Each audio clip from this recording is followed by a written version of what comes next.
prazer em falar. Amém? Louvado seja Deus.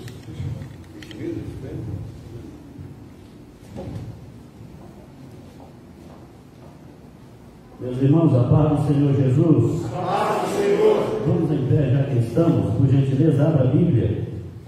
No primeiro livro, ou no único livro histórico do Novo Testamento, Atos dos Apóstolos, escrito pelo nosso irmão Lucas. Não é o que orou, é o médico. Vamos lá? Atos dos Apóstolos, capítulo de número 9, versículo de número 15. Louva a Deus por Deus nos permitir nesta noite compartilharmos um raciocínio sobre a sua palavra. Aleluia. Nós vamos pensar um pouquinho a partir das Escrituras, e eu tenho plena convicção que nós teremos uma consciência missionária um pouco mais aguçada. Não que os irmãos não tenham, mas é porque precisamos ouvir alguma coisa nesse sentido que parece que está adormecido. E Deus precisa despertar isto em nós.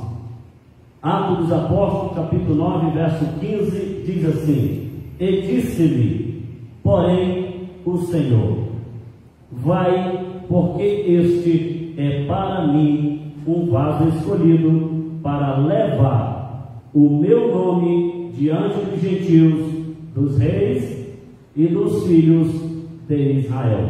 Amém? Sente-se, por favor.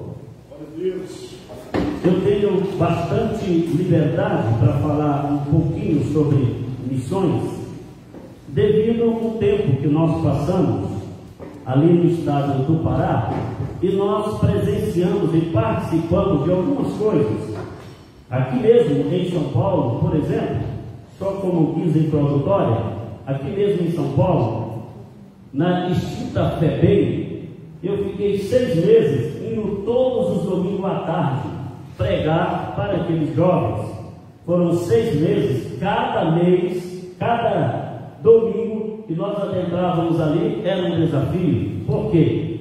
Naquela ocasião, quando adentrávamos a antiga FEBEM, se colocava todos aqueles moços em um salão, e era introduzido quem iria efetuar o culto e trancava-se as portas. Então ficava nós e eles. Se houvesse uma rebelião, só Deus. E eu lembro-me que houve uma ocasião em que um jovem que estava comigo, um dos que eram detentos, pediu para tocar um instrumento. E o jovem olhou para ele e disse assim: Você não pode tocar, porque esse instrumento aqui foi ungido e você não pode tocar nele. Aquilo me deu um frio. Eu encostei perto dele e falei assim: Meu amigo, tire a mentalidade um pouquinho religiosa, entregue o instrumento na mão do moço, vamos ver que hino que ele pode tocar para nós e vamos cantar com ele. Eu encostei perto dele e falei assim: Olha, ele vai te entregar o instrumento e você vai tocar. Você só não pode tocar qualquer outra música que os crentes não conheçam. Só toque aquilo que os crentes conhecem. O moço olhou para mim já com os olhos cheios de lágrimas e falou assim: Eu sou desviado da igreja. Eu sei o que você está falando. E eu só quero dar um alívio para a minha alma. Glória a Deus. Será que Deus vai receber o meu louvor? Eu falei: Não vai receber só o teu louvor, Ele vai te visitar nessa tarde. Aleluia. Eu lembro-me que na extinta Carandiru, já bem lá atrás, eu tive o privilégio, não sei se foi muito bem o privilégio, mas de estar lá dentro pregando.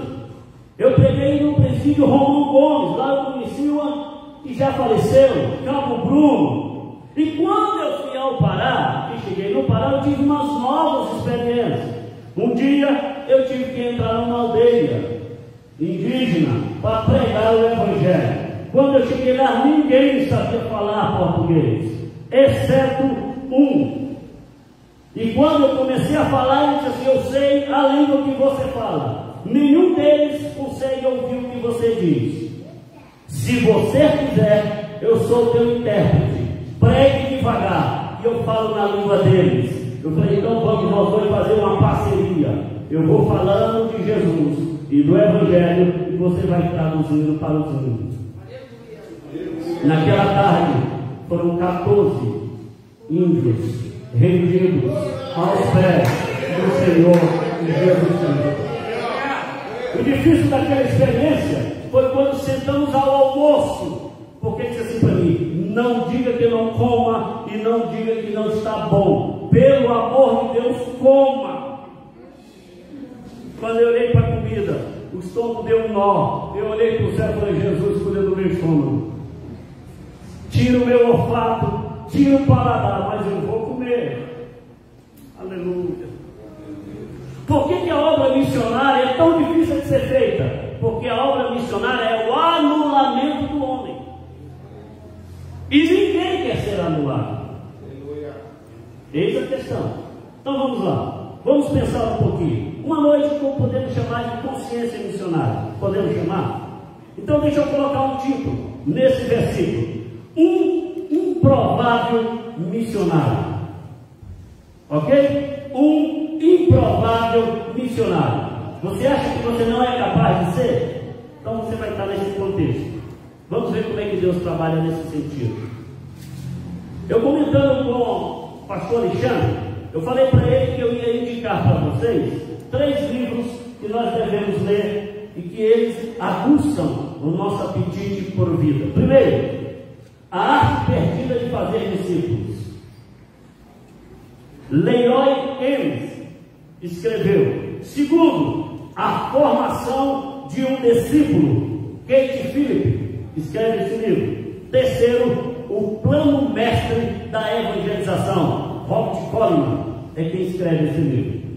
São 3 livros que todos nós, simpatizantes de missões, deveríamos ler. Por que eu falo simpatizante? Porque poucos de nós fazemos missões. Nós admiramos missões, mas nós não estamos na ativa da missão. Deixa eu colocar isso para vocês poderem entender. Aonde nós mais realizamos festa? Na terra ou no céu? Como que a gente faz festa na terra? A gente faz festa na terra entre nós. Mas como nós fazemos festa no céu? Só existe uma maneira bíblica de que há festa no céu. Só existe uma. Não é cântico, não é nem mesmo a pregação. A Bíblia diz que só há uma forma de que os anjos adoram o Salvador.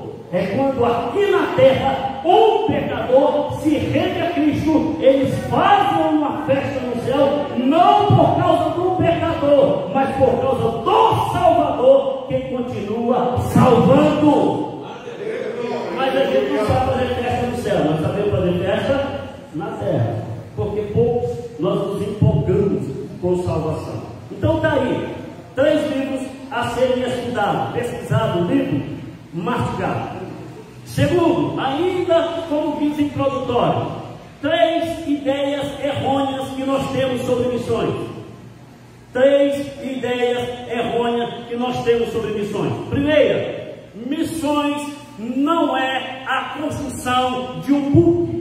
Ou melhor, missões não é fotografias.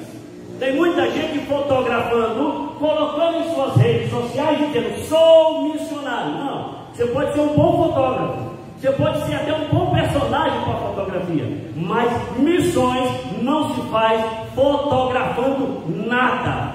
Segundo, ideia errônea que nós temos sobre missões é quando nós visitamos lugares bonitos. Isso a gente chama de turismo, porque missões não é visitar lugares, missões é visitar gente.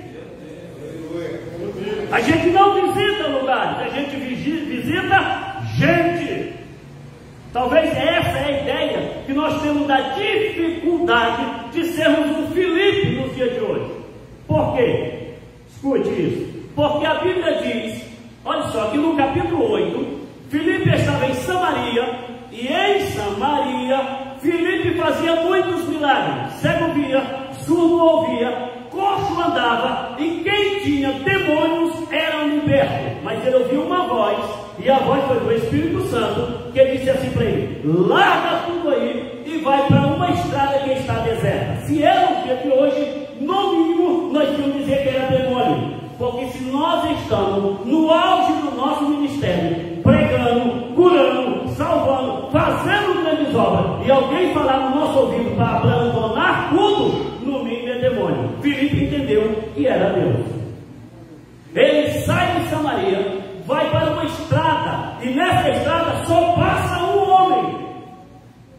Ele estava no meio da multidão, gente de todo lado indo para encontrar com ele. Ele estava agora pregando para o único homem. O homem tinha algumas prerrogativas que não merecia o evangelho. Primeiro, era etíope, e todos sabem, ao estudar, que os etíopes eram descendentes de Canaã, e Canaã é o filho que Noé amaldiçoou, então eles estavam debaixo de maldição. Segundo, o etíope que passava ali, ele era eunuco, e lá em Deuteronômio 23, diz que nem o eunuco poderia se apresentar diante de Deus. Como que o Espírito Santo envia Filipe a evangelizar alguém que não pode se aproximar de Deus? Eis aí o grande segredo do que é o Evangelho. Enquanto a lei pode criar barreira, o Evangelho destrói a barreira. Enquanto a lei separa, o Evangelho aproxima. Qual é o grande segredo disso? Escute, é que lá em Samaria, o Filipe via milagres. Mas quando ele ouviu a voz do Espírito e desceu para a cidade de Gaza, ele experimentou o sobrenatural. O que ele experimentou? A Bíblia diz que depois que ele prega para o eunuco deseja ser batizado. E diz que quando o eunuco sai da água, o Filipe é arrebatado. Em Samaria, jamais ele ia experimentar o que é um arrebatamento. Agora, quando a gente ouve a voz do Espírito, evangeliza a pessoa com a alma, com o coração, nós experimentamos milagres. Tem gente que conta milagre, tem gente que vê milagre. Eu quero experimentar. Quais são as 3 ideias errôneas sobre missões? Primeiro, é quando a gente tenta fotografar. Segundo, é quando a gente visita lugares achando que o lugar é mais importante que a pessoa. Terceiro, qual é a terceira ideia errônea? É quando nós dizemos o que a Bíblia não diz. A Bíblia é a nossa regra de fé, conduta e vida. E em nenhum lugar a gente encontra isso. Mas a gente ouve no século XXI pessoas dizerem assim: se você não pode fazer missão, oferte e ore e seja missionário. Essa ideia é uma ideia de desculpa. Missionário é quem vai. Se você contribui, você é um contribuinte de missões. Se você ora, você é um intercessor de missões, mas você não é missionário. Porque missionário é quem vai no fronte. Missionário é quem vai no tete a tete. Porque a Bíblia em nenhum lugar diz isso. O apóstolo Paulo agradece à igreja de Tessalônica que investiu no seu ministério missionário, mas ele não diz em nenhum momento que a igreja de Tessalônica é uma igreja missionária. Ele diz assim: eu agradeço a Deus que vocês sentiram no coração de contribuir e de serem participantes do meu ministério, mas ele não diz da obra missionária. Então essa é uma desculpa que nós enfrentamos no dia de hoje para não fazer missões. Quarto, deixa eu gravar aqui um negócio. Não se assuste, tá bom? Segure aí. É que nós lemos Marcos 16:15 jogando todo o peso em Jesus. Sim ou não? A gente até diz que esse peso é de Jesus. Que a gente diz assim: ele quem disse, ide. Só que se você for curioso e procurar uma Bíblia Septuaginta, que é uma Bíblia grega, e for observar este verbo ide, ele está no gerúndio. E no gerúndio é indo. É indo, não é ide. A igreja não tem um ponto de partida para fazer missões. A igreja não pode ter um programa de missões. O propósito da igreja é missões. Então a igreja não marca o dia, a igreja vai. A hora que está andando é indo. É indo no mercado, a gente evangeliza. É indo no banco, a gente evangeliza. É indo aonde for, a gente evangeliza. A gente não sai para evangelizar, é viver a gente estar evangelizando. É por isso que a gente não evangeliza, porque senta no banco dizendo: Senhor, quando é que eu vou ser chamado? Já foi, olha do lado. Está na fila do banco, já está na missão, é só olhar para frente. E seja inteligente. Um dia eu estava com um grupo de jovens e eles disseram assim para mim: como é que a gente faz evangelismo? Eu falei: vamos comigo hoje à tarde, sair um pouquinho? vamos. E eles foram assim, eu falei, não, é do jeito que vocês estão. Se preocupe, vamos. Quando nós entramos em um campo, tinha um menino empinando pipa, um jovenzinho de uns 10 anos de idade. Eu falei para eles, quer aprender a fazer evangelismo? Eles falaram, queremos. Eu falei, se você fosse evangelizar aquele menino, o que você faria? Ele falou assim, eu chegaria lá e pedia licença, pedia para ele baixar o pipa. Eu falei, pois isso está errado, porque se fosse Jesus, ele ia empinar a pipa com ele. E ele olhou para mim e falou assim, como assim? Eu falei, Jesus nunca pediu para ninguém parar as suas atividades para evangelizá-lo. Jesus se envolveu nas atividades para evangelizá-lo. Esqueceu como que Jesus faz? Ele falou, então nos mostra. E eu cheguei perto do menino, do garoto. Eu falei, rapaz, deixa eu te fazer uma pergunta. Que distância está esse pipa? Aí eu fiz assim perto da linha. Ele falou, está longe. E eu falei, e o que sustenta esse pipa no ar? Ele falou, o vento e a linha. Eu falei, eu nunca empinei pipa, deixa eu segurar um pouquinho. Ele falou, deixo. E eu segurei. Eu falei, mas é pesado. Ele é. E eu se eu soltar? Ele, não. Eu falei, se eu soltar, eu perco pipa. Eu falei, se a linha quebrar, eu perco pipa. Eu falei, se a linha quebrar, você perde pipa? Ele falou, perco. Eu falei, rapaz, eu acabei de lembrar. Teve um homem muito inteligente na terra que disse que a nossa vida é um fio de prata. E se quebrar, a gente morre. Ele falou, quem disse isso? Eu falei, foi Salomão. Ele escreveu no livro de Eclesiastes, eu estou puxando pipa. Ele escreveu no livro de Eclesiastes que tem um fio de prata que sustenta a nossa mão. Na outra mão, lá de cima do fio de prata está Deus. Nós somos o pipa de Deus. Ele nos guia, ele nos direciona. Aí quando eu olhei para o lado, o menino estava gripado. Eu falei, por que está chorando, filho? Ele falou assim, é porque minha mãe vive me dizendo para me seguir o caminho do Senhor. E eu não vou. E agora eu estou entendendo que eu posso morrer a qualquer momento se esse fio de prata quebrar. Eu posso aceitar a Jesus aqui mesmo? Eu falei, sem deixar o pipa cair. Só se abraça comigo aqui, vamos. Entendendo o pipa, nós vamos orando. Jesus vai te qual é o nosso problema? O nosso problema é que nós somos meio que engessados. Nós somos todos fechadinhos. Eu saí na rua um dia e encontrei um moço debaixo do carro, consertando o carro. Eu deitei no chão e perguntei assim, quantos parafusos tem nesse motor? Eu nem imagino. Eu falei, como é que o senhor é mecânico? Então a gente estuda os defeitos. Eu falei, pois já encontrei um mecânico que um dia ele disse, até quantos fios de cabelo eu tenho na cabeça? Ele puxou o carrinho debaixo do carro, olhou para mim, de quem você está falando? Eu falei, de Jesus de Nazaré. Ele falou, rapaz, quem te disse que eu sou um desviado? Eu falei, ninguém, mas eu vim aqui me falar de Jesus. O detalhe mais é que a gente é todo engessado. Vamos lá, senão eu vou ficar aqui. Segura aí, tá bom? Um outro detalhe que nós precisamos entender é uma conscientização missionária, tá bom? Um outro detalhe que nós precisamos entender quando tratamos de missões ou quando tratamos de evangelismo é saber separar duas palavras. Quantas palavras? Duas. Primeira, proselitismo de evangelização. Nós precisamos separar o que é proselitismo e o que é evangelização.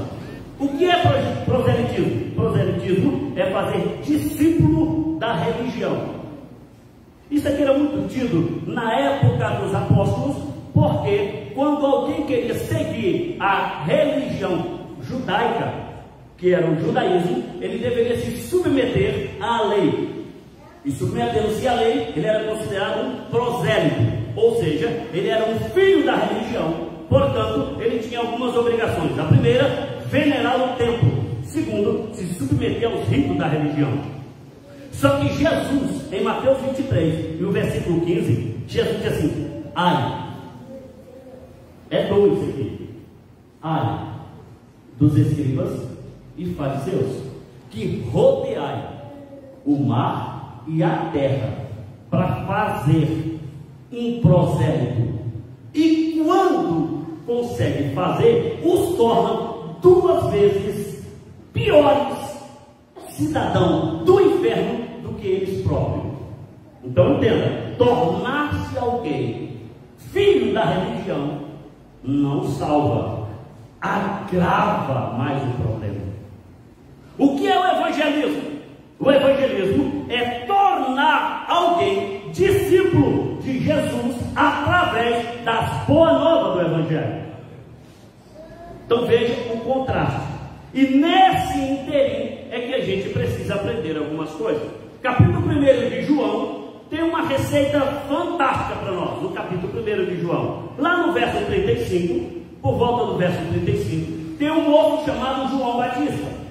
O João Batista diz assim, o Evangelho de João, que João Batista está com 2 dos seus discípulos. Quantos discípulos? 2. O discípulo era de quem? De João Batista. João Batista está com 2 dos seus discípulos ao lado, e de repente Jesus vai passando. Aí a Bíblia diz que João Batista diz assim: eis aí o Cordeiro de Deus que tira o pecado do mundo. O texto na sequência diz assim: e os discípulos, deixando João, passaram a seguir Jesus. Então o que é evangelismo? Evangelismo é fazer discípulo de Jesus e não discípulo de si ou de uma religião. Por que nós evangelizamos errado? Porque nós apontamos um lugar e não apontamos uma pessoa. Quando apontamos um lugar, a possibilidade dessa pessoa não se encontrar com Jesus é muito grande. Quando nós apontamos Jesus, a possibilidade dela encontrar um Salvador e um lugar para congregar é total. Aleluia. Quem encontra Jesus sempre encontrará a casa onde Jesus atua. Mas nem sempre quem encontra a casa vai encontrar Jesus. Nem sempre. Se você olhar na sequência, diz que 2 daqueles discípulos de João Batista, um deles se chamava André. E o André encontrou Pedro, que era seu irmão. E quando ele encontrou Pedro, ele não disse assim: vamos para o templo. Não, ele disse assim: encontramos o Messias. Vem. O outro discípulo fica deduzindo que era o Filipe. E o Filipe encontrou o tal de Natanael. É só ler João capítulo 1. O Filipe encontra Natanael e diz assim: encontramos Jesus. E ele falou assim: de onde é Jesus? E o Filipe diz assim: de Nazaré. Natanael olhou e falou assim: em Nazaré não tem ninguém que presta. Você quer dizer para mim que ele presta? O Filipe não disse outra coisa, só disse assim: vem e vê. Não discutiu se ele prestava ou não prestava, não entrou em debate teológico, não entrou em confronto bíblico, só disse: vem e vê. Lá vem Filipe andando com Natanael. Quando se aproxima, Jesus diz assim: eis aí um verdadeiro israelita em quem não há engano. Natanael olhou para Jesus e disse: de onde o Senhor me conhece? Jesus disse: antes de Filipe te buscar, eu já te via. Meu amigo Maurício, antes de você vir, Jesus já estava te olhando. Antes de você chegar, Jesus já estava à sua procura. Vamos lá. Você acredita na possibilidade de ser um missionário? Sim ou não?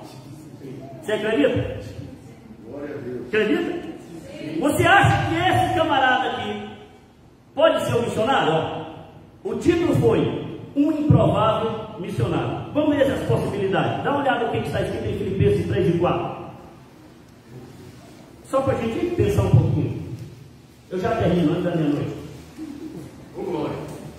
Glória a Deus, aleluia. Não vou fazer isso não.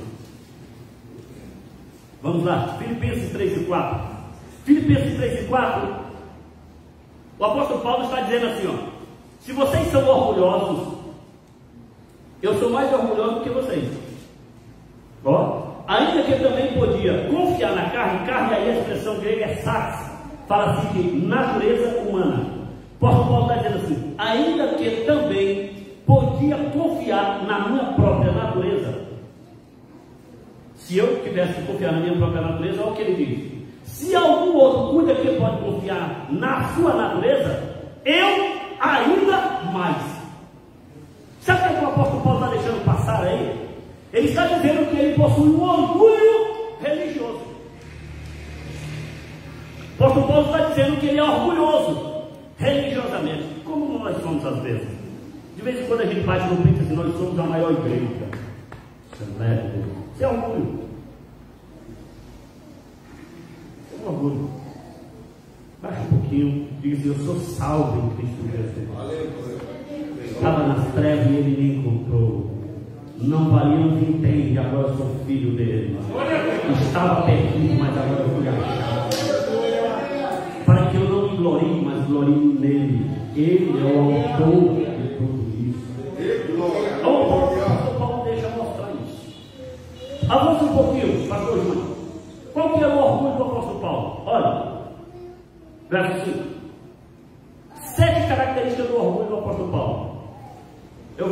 gente anotando, fica até empolgado. Agora eu vou até meia-noite então. Sete características do orgulho do apóstolo Paulo. Lembra? Ele está dizendo, se vocês podem se orgulhar na carne, eu ainda mais. Sabe como ele é orgulhoso, não? Eu ainda mais posso me orgulhar. Por quê? Primeiro, ele diz assim, eu fui circuncidado no 8º dia. O que ele está dizendo? Ele está dizendo, escute, eu fui adotado para ser uma nação eleita, porque somente crianças, olha, do sexo masculino, ao 8º dia, poderia passar por esse ato da circuncisão. Agora aqui uma curiosidade científica, só para aguçar um pouquinho a sua mente. Quem deu a ordem para circuncidar? Deus. Por que Deus estabeleceu no 8º dia? Por que não no 7º? Por que não no 10º? Por que no 8º? A ciência diz que no 8º dia, todo o corpo humano libera uma vitamina chamada como vitamina K, que é responsável pela coagulação do sangue, ou seja, ninguém morrerá de hemorragia. Aí Deus diz assim, pode cortar ao 8º dia que eu garanto a vida, só me obedecer. Bem, aí o apóstolo Paulo está com esse orgulho. Deus estabeleceu um princípio e eu estou obedecendo. Eu sou adotado como uma geração de Abraão. Ó, que legal. Depois ele diz, também eu sou da linhagem de Israel. Olha aqui. Por que ele é da linhagem de Israel? Ele vai explicar. Porque sou da tribo de Benjamim. Benjamim é o segundo filho da amada de Jacó, chamado Raquel. É Benjamim que nasce na terra prometida. É da tribo de Benjamim que veio o primeiro rei de Israel, chamado Saul, que é de onde deriva a palavra Saulo, que é o nome próprio do apóstolo Paulo. Então ele está dizendo, da tribo de Benjamim tem uma promessa lá no capítulo 49 de Gênesis, que Jacó deu, dizendo que Benjamim era um lobo que devorava suas vítimas. Ou seja, Jacó profetizou de que a tribo de Benjamim era uma tribo guerreira, e é da tribo de Benjamim que vem uma história bíblica que eles acertaram um fio de cabelo com uma funda. O apóstolo Paulo está dizendo, eu não só sou herdeiro, eu não só pertenço à nação eleita, mas eu sou guerreiro. Olha esse negócio, cara. Mas, aí ele diz assim, eu sou hebreu de hebreu. Ele está dizendo, eu tenho sangue puro. Eu não sou aquele camarada que diz assim, eu sou paulistano. Aí você pergunta, e seu pai nasceu onde? Na Bahia. Então tu não é sangue puro, porque para ser sangue puro, seus pais deveriam ser paulistas. O apóstolo Paulo está dizendo, não, eu sou hebreu de pais hebreus. Eu nasci de pais hebreus. Depois ele diz, segundo a lei, eu fui para ser fariseu. Escute, tinha que ter um rito. O rito começava aos 12 anos de idade. Olha para cá para você poder entender. Aos 12 anos de idade, quem gostaria de ser doutor na lei era submetido a uma sabatina. Esse episódio na vida de uma criança era chamada na língua hebraica de bar mitzvah. Bar mitzvah é quando a criança era tida como criança adulta no raciocínio religioso. Com 12 anos, ele tinha que responder a pergunta da Torá. Torá é os 5 livros primeiros da Bíblia: Gênesis, Levítico, Números e Deuteronômio. Eram feitas perguntas a ele, do Gênesis sobre a criação, do Êxodo sobre a peregrinação, de Levítico sobre as leis, de Números sobre todo o censo que era feito, e de Deuteronômio, que era a repetição da lei. Eram feitas perguntas, e o menino tinha que responder. Se respondesse, ele era tido como filho da lei. Quando ele está dizendo que aos 12 anos ele submeteu a sabatina e passou, ele está dizendo, olha, se quiserem discutir comigo leis, eu supero vocês em qualquer raciocínio. Só que o camarada ainda não era um missionário. O cidadão pertencia a uma nação eleita, era hebreu de hebreu, pertencia a uma tribo, pertencia a todo, mas não era ainda um missionário. E o que era necessário para ser missionário? Por aí, Atos capítulo 9. Vamos lá? Já estou fechando. Segura aí. Segura, você vai entender agora essa história e por que eu estou contando ela desse jeito. Segura. Olha por quê. Esse orgulho religioso, pastor Júnior, joga em Atos 8:1, por favor. Esse orgulho religioso, pastor Daniel, pastor Paulo, fazia dele um religioso. Talvez você me pergunte assim, e qual a diferença de um religioso e um verdadeiro cristão? Você não sabe? Então deixa eu explicar. Meça com você, avalie você. Você gosta mais de gente ou de coisas? Se você gostar mais de coisa em detrimento da gente, desculpa, você é religioso. Se você gostar mais de gente em detrimento de coisa, seja bem-vindo. Você é um cristão verdadeiro. Quem é religioso gosta de coisas, gosta de evento, gosta de momento, mas nem se importa com gente. Agora, quem é cristão verdadeiro pode não ter festa, mas ele quer estar com gente. Pode não ter evento, mas ele gosta de estar com gente. Pode não ser domingo, pode ser sábado, mas ele quer estar no culto, ele quer estar. Quem é religioso e quem é cristão verdadeiro? O religioso sempre gosta de coisas. Não esqueça disso. Vamos ver? Agora, tem umas características do religioso. Atos 8:1. E também Saulo consentia na morte dele. Dele quem? Estevão. Então escute. O religioso sempre vai trazer nas mãos sangue. A minha pergunta: você é culpado de alguma coisa nesse sentido? Sim ou não? Então olha para mim, só para você poder pensar comigo. João disse assim: todo aquele que aborreceu seu irmão é homicida. Homicida é quem comete morte? Homicida é quem derrama sangue? Pois a Bíblia está dizendo que todo aquele que aborreceu seu irmão é um homicida. Você já aborreceu alguém para se dar bem no momento? Você já machucou alguém só para você sair bem na foto? O apóstolo Paulo trazia sangue nas mãos, porque era um remédio. Atos 9:1, pula por mais um capítulo. Então, ó, ele consentiu na morte. O cidadão gostava de ver os outros morrendo. Ele aplaudiu a morte do Estevão. Você traz na sua memória, olha aqui para mim, você traz na sua memória quem um dia sentou contigo e hoje não senta mais? Você lembra de quem já passou por aqui e não está mais aqui e está lá fora? Você consegue se alimentar sem pensar em quem está passando fome? Você consegue dormir sem pensar em quem está ao céu aberto? Você consegue abrir a porta da tua casa como cristão sem pensar em quem vive à deriva da sociedade? Ou para você não dar nada no coração isso? É só para saber se você é religioso ou é cristão verdadeiro. É para saber se há um potencial para ser missionário. 9:1. E Saulo, respirando ainda ameaças de morte contra os discípulos do Senhor, dirigiu-se ao sumo sacerdote. A vida de Paulo é impulsionada por ameaças e morte. Já viu um cristão que é assim? Já não? Que ameaça o tempo todo? Que aponta o tempo todo? Conhece algum assim? Nós vamos já ver a solução para isso. Isso é só para a gente se repetindo, pensando na nossa conduta, pensando em nossa vida. Eu tenho um amigo, escute isso, Deus trouxe a memória e veio para ser falado. Eu tenho um amigo que ele disse que um dia Deus gritou no ouvido dele e falou assim: tem uma obra especial para ti. E ele se empolgou.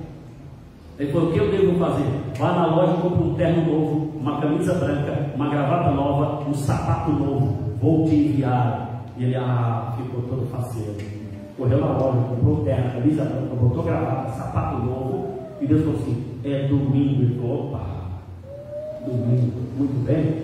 Chegou no domingo pela manhã, já acordou, já se vestiu, ficou. Deus falou assim: vai lá na rodoviária do Tietê, compra a passagem, eu não vou dizer a cidade, compra a passagem para tal cidade. Ele falou: meu Deus, deve ser um grande congresso, eu vou arrebentar. E ele foi. Todo vestidinho, bonitinho, comprou a passagem e se mudou. Desceu na rodoviária. Quando desceu na rodoviária, Deus falou para ele: está vendo aquela praça ali na frente?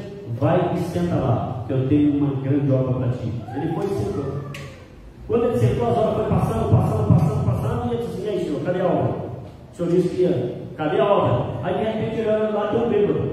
E o bêbado começou a olhar para ele assim: ô bobão. E ele ficou irritado com aquilo. Ele falou assim: mas que coisa é essa? Deus disse que tem uma grande obra e trazer o sujeito desse para vir ficar me insultando. Eu sou servo de Deus, eu sou um homem de Deus. E o bêbado: bobão, me ajuda a me levantar. E ele falou assim: comprei o terno para Deus me usar, camisa branca, estou todo perfumado para Deus me usar, e esse camarada veio pedir para mim pegar na mão dele, levantar ele, mas de jeito nenhum. Aí o Espírito Santo disse assim: levanta ele. Ele falou assim: como é que é? Levanta ele. Não, mas peraí, levanta. Ele falou: tá bom. De longe, pegou o moço pela mão, levantou o moço, encostou, e quando encostar ele: ô bobão. E ele voltou lá e sentou no banquinho dele. E o Pedro disse assim: ei, ô bobão, me dá um abraço. Ele vai, tá de brincadeira. O Espírito Santo nos três: abrace. Ele olhou para o Pedro, barbudo, babado. Ele falou assim: é nunca que vai encostar no meu terno. Foi por trás dele e colocou a mão. O Espírito disse assim: pela frente, abrace. Ele falou: não é possível. Foi em frente, abraçou o moço, sujou tudo, se lambuzou. E agora como é que Deus vai me usar? O Espírito disse assim: volte para casa. Ele falou: mas isso não é obra. Que volta para casa? Voltou para casa. Frustrado, decepcionado. Passaram 7 meses. Ele recebe um telefonema. Alguém liga para ele e diz assim: pastor, estou lhe convidando para pregar num congresso em cidade X. Ele falou assim: epa, eu lembro dessa cidade. Vestiu o mesmo terno, vestiu a mesma camisa e foi. Quando chegou, procurou a igreja, chegou um templo grande, bonito. Ele foi se aproximando da porta de um pastor novo, bem ajeitado, estendeu a mão para ele: a paz do Senhor, meu amado, Deus vai me usar, eu lhe conheço. Ele disse assim: o senhor me conhece de onde? De onde o senhor me viu? Eu disse: eu tenho uma senha que você me conhece. Eu nunca lhe vi, não sei o que é. Vou falar bem baixinho, o senhor vai lembrar de mim. Lembra quando eu te disse bobão? Lembra? Ele olhou e falou assim: como assim? Ele falou assim: hoje nós vamos celebrar junto ao Senhor eterno e glorioso.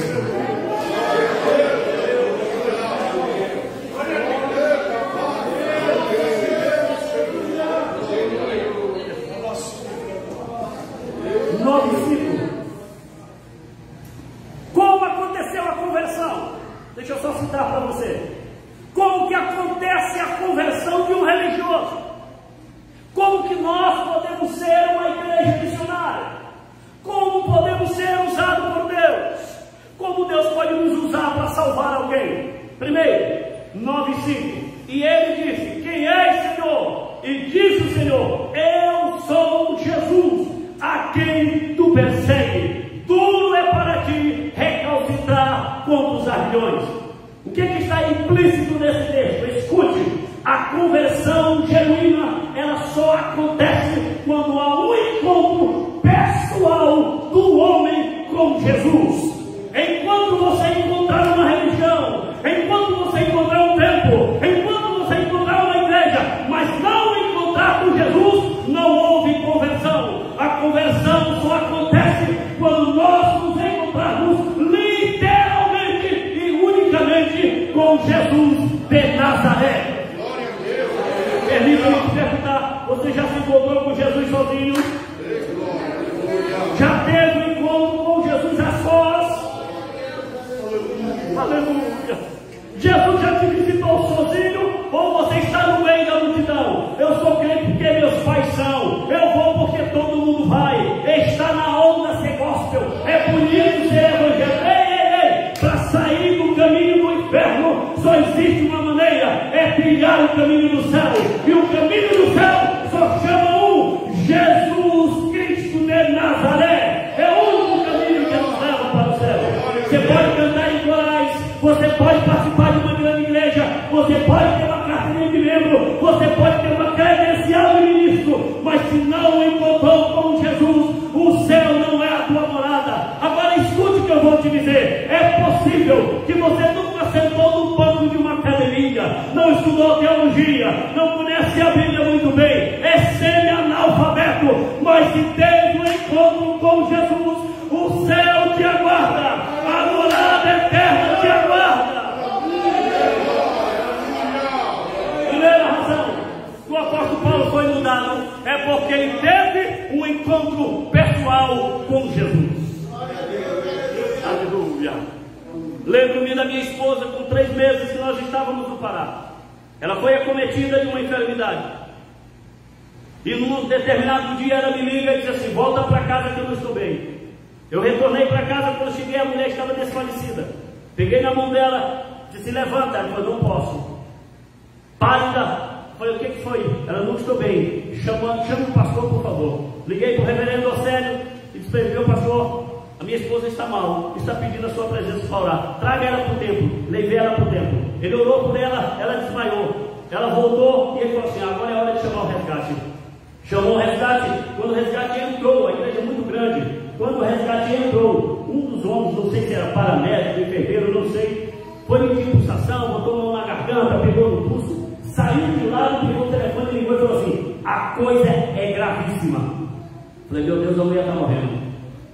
Tirei ela de São Paulo, de perto dos pais, trouxe para o Pará, e agora essa mulher morrer aqui é uma culpa que eu vou carregar pro resto da minha vida, e os pais dela nunca vão me perdoar.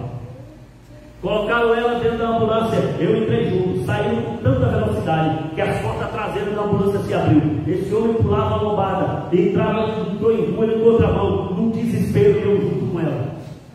Deram entrada na UPA, quando entrou na UPA, alguém gritou da UPA: não é aqui, leve para o regional. Quando chegamos no regional, ela foi entrando, eu fiquei para trás para fazer a ficha. Fiz a ficha de qualquer jeito, e ela entrou. Demorou uns 5 minutos, mais ou menos 5 minutos, eu entrei. Quando eu entrei, ela estava lá, parada, numa maca, num quartinho. Eu falei: minha filha, o pastor da igreja orou, ele é o sacerdote de todas as ovelhas segundo Deus. Agora deixa eu te dizer uma coisa: Deus me constituiu como sacerdote do nosso lar. Eu posso orar? Ela falou assim: pode. Eu segurei a mão dela, e a minha oração não vou esquecer nunca. Só foi essa, pastor Alexandre, só essa: meu amigo, meu bom amigo Jesus. De todos os todos eles o Senhor me levantou. De todas as frustrações o Senhor já me curou. Mais uma vez, me socorre a minha esposa. Demorou mais ou menos 3 minutos, entra uma senhora dessa luzinha, pequenininha, branquinha, entrou e falou assim: onde está a Fernanda Segato? Eu falei: essa jovem senhora aqui. Apertou do lado, ela gritou. Quando ela gritou, a doutora falou assim: é apêndice, vamos levar para a cirurgia. Eu falei: doutora, peraí, antes da senhora levar, eu posso fazer 2 perguntas para ela? Pode. A senhora pode ouvir. Eu olhei para ela e falei assim: minha filha, se tu não voltar, quem você vai encontrar do outro lado? Ela falou: o Senhor que cuidou de mim até agora. Eu falei: você voltando, que experiência você traz de que tem um Deus que cuida de mim? Eu olhei para a doutora e falei: pode levar. Ela está com a fé viva em Cristo Jesus. Leve. Levou para a mesa de cirurgia. Demorou pouco. Lá vinha a doutora com os olhos estafalados e olhou para mim: o senhor agrediu ela? Eu falei: não, senhora, eu não bato com minha esposa, nunca bati, não pretendo bater, não tenho esse sintoma de agressividade, não tenho nada disso comigo. Por que a senhora está dizendo? Ela foi atropelada? Eu falei: também não. O que acontece é que a gente foi fazer alguns exames, ela está com um coágulo muito grande na barriga. Eu falei: pois é, ela está desfalecendo, não sei o que é. Nós vamos ter que realmente fazer a cirurgia. Faça. Ela foi. Ela, segundo a médica, disse que fez um corte cirúrgico para tirar a apêndice. Quando abriu, a apêndice estava perfeita. Mas já que abriu, tirou. A médica, pela manhã, de manhã cedo, quando veio visitar ela no quarto, disse assim: onde está o fruto novo? Aí eu perguntei para ela: o que é fruto novo, doutora? Ela disse assim: o senhor não está sabendo? Eu falei: não, então deixa eu lhe contar. Ontem à noite, quando eu cheguei aqui, eu não tinha nada para fazer aqui. Nada, não recebi telefonema, não tinha nada. Eu cheguei e fui olhar os prontuários, não tinha emergência, não tinha urgência, não tinha nada, só tinha um sobrenome Segato. Esse nome não é natural aqui do Pará, eu quis saber quem era. Quando eu cheguei perto daquela jovem senhora que eu apertei a barriga dela, ela gritou: para mim era apêndice. Mas quando eu cortei, chorrou sangue demais. Eu falei: o problema aqui é outro. A doutora disse assim: eu senti que uma mão me segurou e fez eu fazer um outro corte. Quando eu cortei, tinha um cisto hemorrágico. Agora, deixa eu lhe falar uma coisa. Eu falei: diga, deixa eu lhe perguntar. A senhora pode pode falar, eu vou lhe responder. Como que pode uma mulher que perdeu todo o sangue estar viva e falando? Eu falei assim: a senhora não acredita, e talvez a senhora me pergunte se eu acredito em milagre. Agora deixa eu lhe dizer uma coisa: eu não acredito em milagre, eu vivo milagre. Sua esposa perdeu praticamente todo o sangue, só que ela estava lúcida e conversando. Como? Eu não sei. Eu falei: olha, doutora, tem um Deus que formou as vidas e tem todas as vidas na sua mão. A dona Fernanda se tornou um testemunho na cidade. A doutora, onde via a Fernanda, atravessava a rua, parava o carro: Fernandinha! Eu falei: olha, eu sou testemunho, minha filha. Lá dentro do hospital, num lugar inóspito. Então tenha um encontro real com o Senhor Jesus. Segundo, versículo 8, para me fechar. Verso 8, segurei. Primeiro é ter um encontro pessoal com Jesus. Deixaremos de ser religioso para sermos um cristão verdadeiro. Segundo, e Saulo levantou-se da terra e abriu os olhos. Abriu os olhos, não via ninguém. Segunda razão ou característica de uma verdadeira conversão é quando as nossas visões são mudadas. O que o Paulo viu no capítulo 8? A morte de Estevão. O que o Paulo viu no capítulo 9, verso 1? Oportunidade de prender os crentes. Agora no verso 8 a Bíblia diz assim: e Paulo perdeu a visão. Deus zerou a visão dele para dar uma nova. A minha pergunta para você: como é que você enxerga a vida? Do jeito antigo ou do jeito novo? Paulo passa a enxergar agora de um modo diferente. Entenda, o Paulo viu a morte de Estevão, o Paulo via os crentes como uma ameaça, ele via. Só que agora, lá no capítulo 16, a Bíblia diz que o Paulo está à noite, e à noite ele tem uma visão. Qual é a visão? Ele viu um homem gritando: passa a Macedônia e ajuda-nos. E a Bíblia diz que o Paulo diz assim: eu entendi que esta era a vontade de Deus e navegamos para lá. O que Paulo agora estava vendo? Almas para ser ajudadas, vidas para ser socorridas, pessoas para ser atendidas. Paulo não via mais pessoas para a morte, Paulo não via mais gente para a ameaça, Paulo via agora gente com oportunidade para ajudá-la. A minha pergunta é: como é que você enxerga as pessoas? Aleluia! Como é que você enxerga as pessoas? Sua visão já mudou? Aleluia! Aleluia! Ainda nesse mesmo versículo, parte B diz assim: e quando ele não via ninguém, ponto, e guiando-o pela mão, o conduziram a. Terceira razão, porque Paulo foi convertido. Terceira razão é que o senhorio da sua vida foi mudado. Aleluia! Glória a Deus! O que governava Paulo? A sua natureza, sede, com morte, ameaças e prisões. Como que Paulo se regia? Se regia pelas autoridades, porque diz que ele pegava a carta para prender crente. Só que agora tem aí uma demonstração ímpar, singular, que ele diz assim: os moços que estavam com Paulo, pegando pela mão, levaram para a cidade de Damasco. O que Deus estava exemplificando? A partir de agora você não se governa, a partir de agora eu te governo. No capítulo 16, lá no livro de Atos dos Apóstolos, diz que o Paulo um dia tentou ir para Bitínia. Só que quando ele queria ir para Bitínia, a Bíblia diz que o Espírito Santo resistiu a Paulo e não deixou, porque era a vontade dele ir. Aí ele fica quieto. Só que quando o Espírito Santo mostra para ele a Macedônia, diz assim: agora eu entendo, eu não faço mais a minha vontade, agora é o Espírito Santo que me governa. Terceira questão que eu quero que você entenda: se você teve uma conversão genuína, é se você é governado pelo Espírito Santo. Quem te governa? Os teus olhos? A tua natureza? Ou o Espírito Santo que te governa? Quem te manda? E escute, quando a gente quer fazer a própria vontade, a gente corrompe até com a lei de Deus. Sabia disso?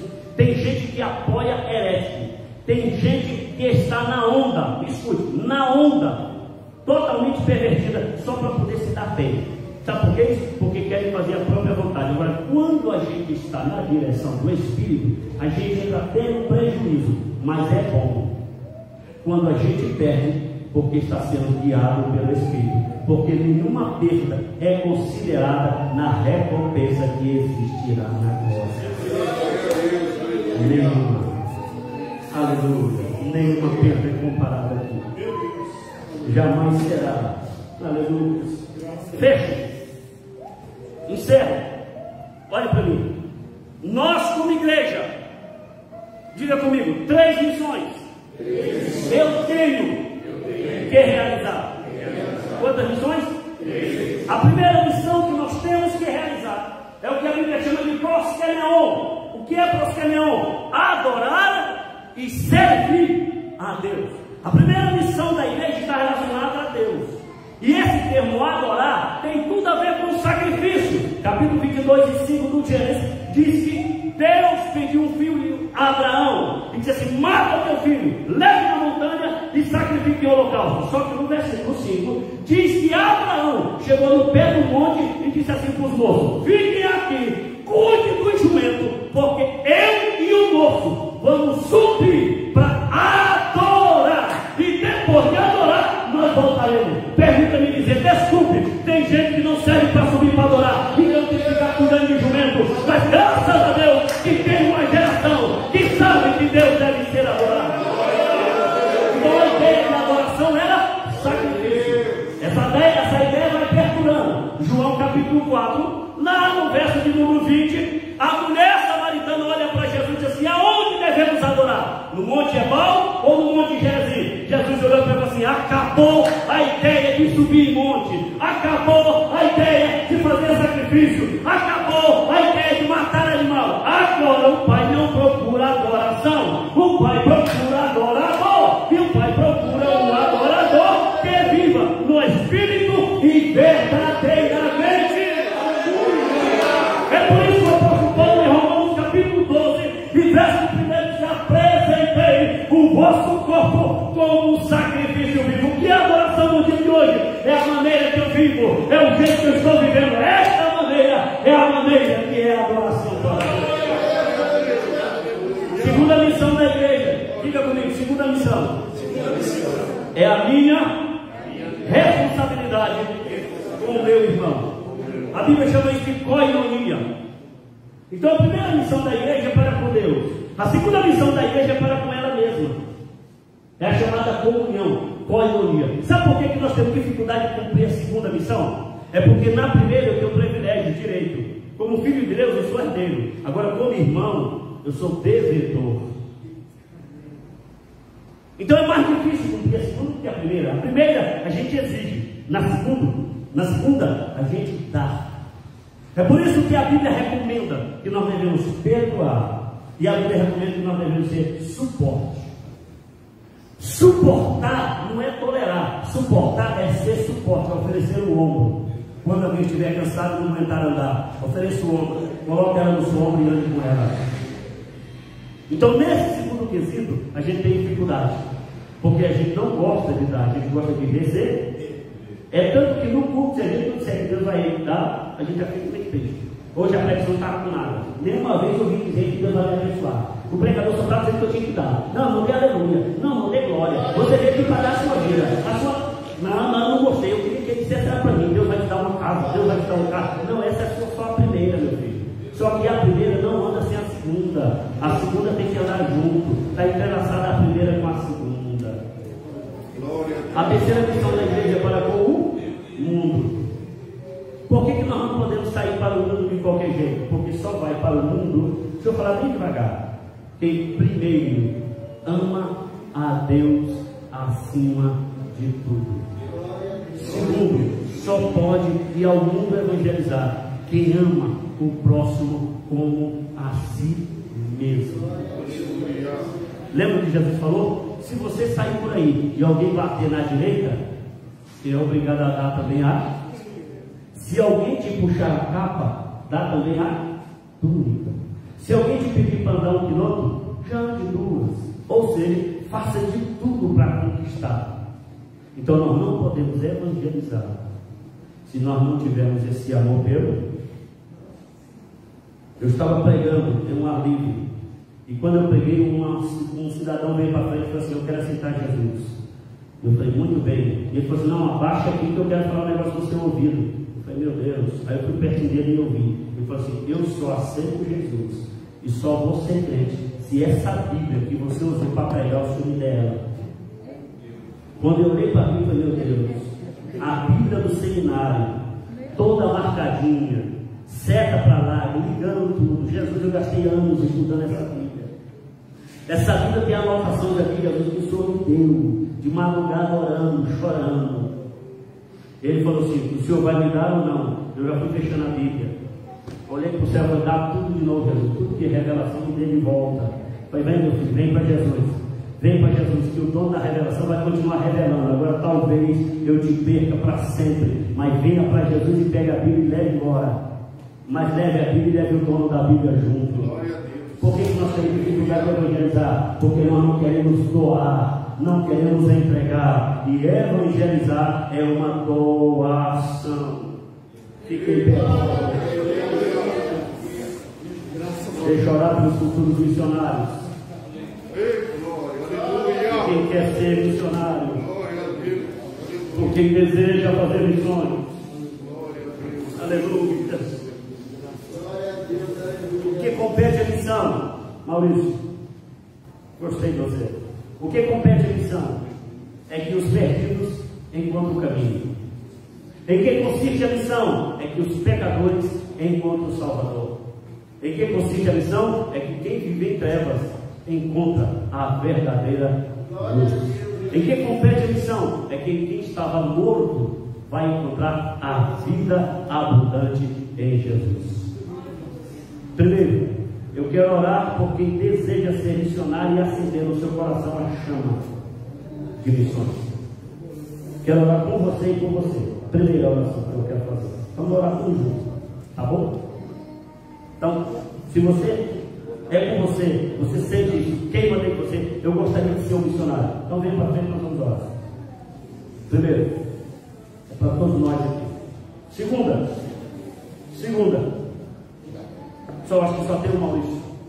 Quem não é crente aqui? Só o Maurício. Murilo, perdão, desculpa. Estou falando do Maurício, mas é Murilo. Seu Maurício, Murilo. Você entendeu o que foi falado? O que foi falado hoje, entendeu? Quer levar esse Jesus dentro? Venha para frente. Pronto, simples assim, ó. Foi isso que Santo faz. Glória a Deus. Glória. Deus poderoso. Entende como é que é? Aleluia. Glória a Deus. Deus te abençoe. Onde sabe a decisão? Fique com ele. Fique com ele. Porque a partir de agora, tu não é visitante no reino. Tu é irmão no reino. Glória a Deus. Deus poderoso. Deus. Quem deseja ser missionário, nascer a chama, aleluia, queimar em você, eu quero ser usado, Senhor, com poder e grande glória. Deseja? Então vamos juntar aqui, fazer um pulo e orar juntos. Bora, eu vou devolver o seu pastor Paulo. Aleluia. Agora tem uma festa lá em cima. Pode até ter um silêncio aqui, mas tem uma festa lá. O Corano está cantando, a banda não está cantando, Daniel não está cantando, mas lá no céu agora, meu irmão, tem um andarinho de anjo para lá e para cá. Osana, lá em cima, só por causa de você. Uma festa na eternidade. Aleluia. Vamos orar? Glória a Deus. Feche seus olhos, por favor. Bendito e eterno Pai, o Senhor não poderia fechar esse culto de uma maneira tão espetacular como o Senhor está fechando. O Senhor não poderia dar maior demonstração como o Senhor está nos dando. Ainda há esperança para a geração. Ainda há esperança para a geração. O teu poder ainda está na terra. O teu Espírito ainda continua trabalhando, convencendo o mundo. E eu te louvo pela vida deste moço que está aqui à frente. Permita-me fazer um pedido audacioso. Permita-me fazer isso. Eu quero fazer um pedido audacioso. Faz dele um pregador da tua palavra, poderoso em obra. Usa ele em cura. Usa ele, meu Deus, para repreender demônios por onde ele passar. Faz dele um instrumento na impossibilidade que era Saulo. O Senhor fez dele o maior missionário da história. Faz desse moço, Senhor, um missionário poderoso em tuas mãos. Eu também oro por esses irmãos que vieram aqui à frente. Glória a Deus. Todos eles com desejo de ganhar almas para ti, de saquear o inferno, mas de preencher o céu. Usa cada um dos teus filhos, a cada um. Derrama sobre ele a tua unção e o teu poder. Dê visão, Senhor, de vidas, visão de almas, mas dê a eles a autoridade no mundo espiritual. Que eles tenham autoridade sobre os demônios, sobre as doenças. Que eles coloquem a mão, vidas sejam curadas, vidas sejam libertas para a glória do teu nome. Continua, meu Deus, com a tua mão estendida sobre Caeque. Continua com a tua mão estendida sobre esse templo, sobre a vida do pastor Paulo, Senhor, da nossa ministério. Continua com as tuas mãos para este lugar, e que esta casa, Senhor, seja a casa do encontro das vidas contigo. Glória a Deus. Pai, eu oro agradecido em nome de Jesus. Amém. Posso dar um abraço?